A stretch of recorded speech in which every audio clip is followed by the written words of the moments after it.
रतन भैया खेतों से घर वापस लौट कर आते हैं तो देखते हैं घर पे रतन भैया की माँ और उनके दो छोटे भाई गुमसुम से बैठे थे। अरे माँ, ये सब इतना मुंह फुला कर क्यों बैठे हैं? अरे क्या हुआ? माँ भी मुंह फुलाए बैठी है। आखिर हुआ क्या है? कुछ तो बोलो। ए राजू, अरे आज सबका मौन व्रत है क्या? मैं किसी से बात नहीं कर रहा, बस ऐसे ही बोल रहा हूँ। जो माँ की बात नहीं मानेगा, मैं उससे बात नहीं करूँगा। चुप बे, माँ की बात कौन नहीं मानता? जो कह रहे हैं वही। माँ, ये राजू और बिरजू क्या कह रहे हैं? क्या मैं तुम्हारी बात नहीं मानता? नहीं, बिल्कुल नहीं। हाँ माँ, जो तुम कह रही हो ठीक कह रही हो। अरे नारद मुनि के चेलों, माँ बेटे में झगड़ा करवा रहे हो? माँ, ऐसी कौन सी बात है जो मैं नहीं मानता? मैं तब से कह रही हूँ कि मेरे लिए बहू ला दे, मानता है? क्या बहू? माँ, वो है ना, वो दरअसल बात ये है ना, देखो। ना मुझे कुछ कहना है और ना सुनना है। जब तक तू हाँ नहीं करेगा, हम में से कोई तुझसे बात नहीं करेगा। हाँ, मेरी भी कट्टी। भैया, कान खोलकर सुन लीजिए। जब तक भाभी घर में नहीं आती, मैं खाना नहीं खाऊंगा। हाँ, मैं भी नहीं खाऊंगा। मैं भी नहीं खाऊंगी। अच्छा अच्छा, देखो भाई, तुम लोग झगड़ा उगड़ा मत करो मेरे साथ। जो बच्चों की राय वही मेरी राय।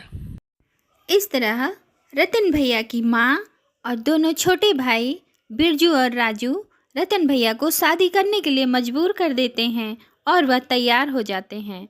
इस तरह एक दिन रतन भैया की शादी हो जाती है।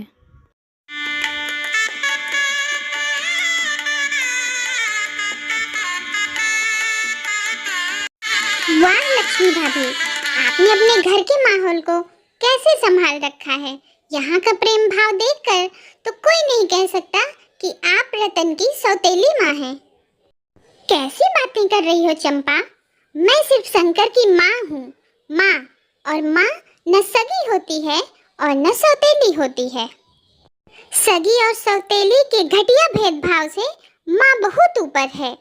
बिरजू, रतन और राजू तीनों ही मेरे बेटे हैं और तीनों मेरे जिगर के टुकड़े हैं। आज के बाद ऐसी बात कभी जुबान पर मत लाना। राधा, तुम जैसी पत्नी तो बड़ी तपस्या से मिलती है। ये कैसी बात कर रहे हैं आप? मोहन को पाने के लिए हमेशा राधा ने ही तपस्या की है और आज भी ये राधा की ही तपस्या का फल है। रतन भैया और राधा भाभी आपस में कुछ बातें कर रहे थे, तभी दरवाजे पे दस्तक होती है। कौन है? भैया, दरवाजा खोलिए, मैं हूँ राजू। ए चुप है, मैं सो रहा हूँ। क्या बात करते हो भैया? इतनी भी जल्दी कोई सोता है? चलो दरवाजा खोलो। अरे मैंने कहा ना सुबह आना। ओहो, ये उस्तादी है। मेरा भी बाप है, खोलना ही पड़ेगा। रतन भैया उठकर दरवाजा खोलते हैं, तभी राजू भागकर अपनी भाभी के पास आ जाता है। भाभी, आज तो मैं अपनी भाभी के पास सोऊंगा। तो मैं कहाँ सोऊंगा? आप सोइए अपनी माँ के पास, मैं तो अपनी भाभी माँ के पास सोऊंगा। नहीं नहीं राजू, तू ये नहीं कर सकता। तू जाके माँ के पास सो। नहीं, मैं अपनी भाभी माँ के पास सोऊंगा। इस तरह राजू अपनी भाभी माँ के पास सो जाता है। फिर अगले दिन सुबह सुबह राधा अपनी सासू माँ की तैयारी कर रही थी। बहू, सारा सामान रख दिया? कुछ रह तो नहीं गया? नहीं माँ जी, आपने जो जो कहा था सब कुछ रख दिया। तभी वहाँ रतन भैया आ जाते हैं। अरे भाई, ये सब क्या है? ये संदूक, ये पोटली, कौन जा रहा है सफर पर? मैं जा रही हूँ बेटा। मैंने देवी माँ से मन्नत मांगी थी कि मेरे बेटे का घर बसा दे। घर बसते ही मैं तेरे दर्शन को आऊंगी। अच्छा, माँ ने तेरी सुन ली और तू जा रही है, लेकिन मुझे तो किसी ने बताया ही नहीं। अरे, तू इतना क्यों मुंह लटका रहा है? बस 2 दिन की बात है, परसों वापस आ जाऊंगी। तो फिर मैं भी चलूंगा माँ। तेरा दिमाग तो ठिकाने पर है कि नहीं? ये कैसी बच्चों जैसी बातें कर रहा है? अभी कल बहू घर में आई है और आज तू माँ का आँच आंचल थामकर तीर्थ यात्रा पर चला। यहाँ बहू का ख्याल कौन रखेगा? लेकिन माँ, तुम अकेले कैसे जाओगी?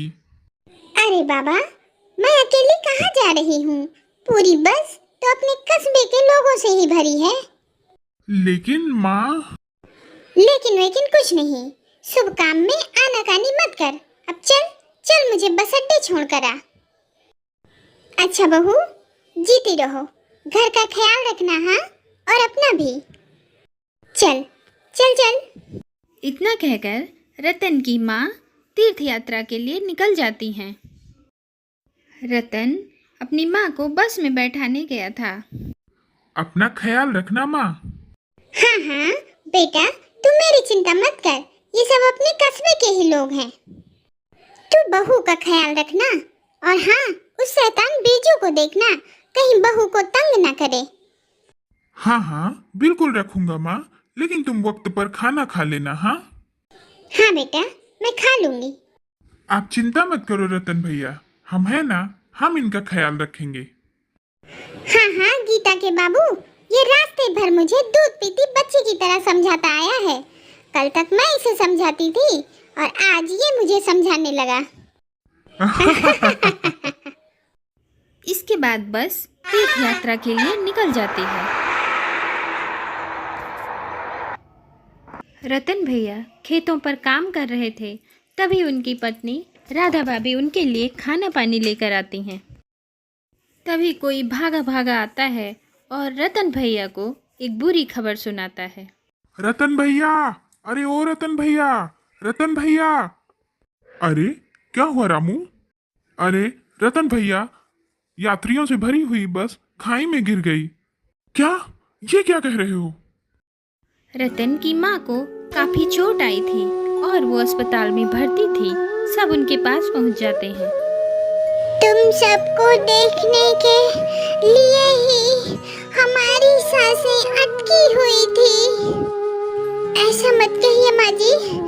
भगवान करे आपका साया सदा हमारे सर पर रहे। आप बहुत जल्दी ठीक हो जाएंगी माँ जी। नहीं नहीं बहू, होनी को कोई नहीं टाल सकता।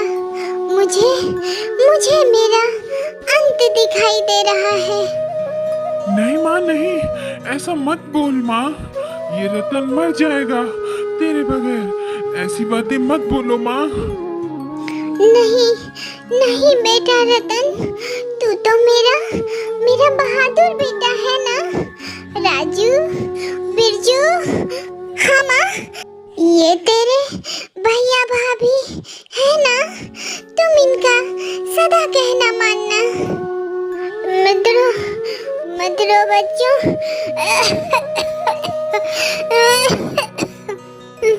माँ, नहीं माँ, माँ,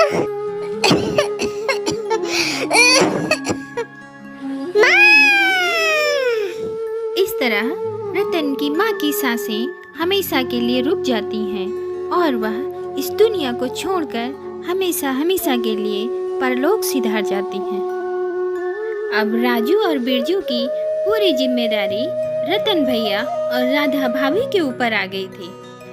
राधा भाभी अपने दोनों छोटे छोटे देवर को नहला धुला कर तैयार करके स्कूल भेजती हैं। रतन भैया भी अपने दोनों छोटे भाइयों को पढ़ाने लिखाने में कोई कसर नहीं छोड़ते हैं। फिर एक दिन राजू का रिजल्ट आता है। भैया ये देखो, आज मेरा रिजल्ट आया है। मैंने पूरे जिले में टॉप किया है। ये देखिए। राधा, देखा, मैं तुमसे कहता था ना कि हमारा राजू हमारा खूब नाम रोशन करेगा। अरे हाँ भाई, तुम खूब नाम रोशन करो और कलेक्टर बन जाओ। अरे हाँ, ये कलेक्टर बनेगा, बहुत बड़ा कलेक्टर बनेगा। बड़े बड़े बंगले होंगे, बड़ी गाड़ियां होंगी और हम दोनों उसमें राजा रानी बनकर घूमा करेंगे। बिरजू का भी आज नतीजा निकलने ही वाला है। वो भी आ रहा होगा खुशखबरी लेकर। बिरजू का नतीजा तो निकल गया भाभी। फेल हो गया। फेल हो गया? फिर से? राधा, मास्टर जी कह रहे थे राजू का भविष्य बहुत उज्जवल है, उसकी पढ़ाई रोकनी नहीं चाहिए। पढ़ने के लिए उसे शहर भेजना चाहिए, लेकिन भेजूं तो कैसे? उसमें तो बहुत रुपया लगेगा। हम गरीब आदमी मुश्किल से अपना पेट ही भर पाते हैं। हम अपना पेट काट कर ही राजू को पढ़ाएंगे। हम 2 रोटी की जगह 1 ही रोटी खाएंगे, लेकिन राजू को जरूर पढ़ाएंगे।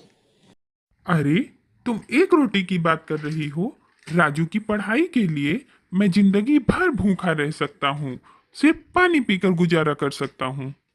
लेकिन एक बात बताओ, हम गरीबों की रोटी की कीमत ही क्या है? अरे, उससे तो कॉलेज की फीस तो छोड़ो, कॉलेज की किताबें भी नहीं आएंगी। क्या रतन भैया और राधा भाभी अपने छोटे होनहार भाई राजू को आगे पढ़ाई करा पाएंगी या नहीं? जानने के लिए देखिए हमारी अगली वीडियो। फिर मिलते हैं आप लोगों से एक नई वीडियो के साथ। तब तक के लिए बाय बाय। हमारे चैनल को सब्सक्राइब करें, वीडियो को लाइक एंड शेयर करें। Thank you.